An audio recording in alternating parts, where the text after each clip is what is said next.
Ay nako, bumababa na win rate ko guys, kakasolo. Tapos dito, ako lang pumindot ng jungle. Tapos akala ko talaga, ako na yung jungle dito. Kaya nag-show na ako ng Granger dito. Pero itong si S2, bigla nag-autolock ng Karina. Hindi ko alam kung bakit. Walang kahit ano, walang pasabi, walang show, wala lahat. Bad trip. Hindi joke lang guys, hindi talaga ako bad trip dito. Actually, gusto ko rin mag-adjust paminsan-minsan, di ba? Pero dito guys sa bottom lane, itong badang, tapos Rubip, na nagtitripan ako. Ayan, titipitipihan ako guys. Pero guys, early pa lang, ilang beses na ako namatay dito. Ayan, 0-2. Tapos sabay TP yung mga kalaban. Ayan guys, magi 6 minutes pa na ng game, 0-3 na ako.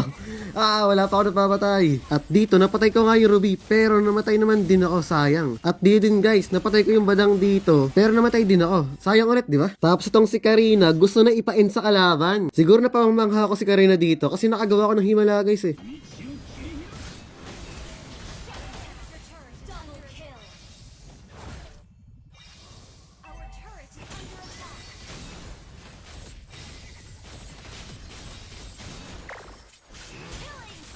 Pero wala guys, magaling pa rin talaga yung kalaban. Kasi akala ko dito, hindi ako makapatay ng Kagura. Pero ako'y nabura. Ang corny ko guys, hindi ko na uulitin. Tapos dito, ngayon ko lang napansin na nagtatrashdukan pala yung mga kampi ko. Gusto ko sana sumali guys, kaso naka-record pala ako, kaya wag na lang.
At buti na lang guys, panalo pa kami dito. Tapos pinagtataka ko, ba't ako ang MVP? Deserve ko ba?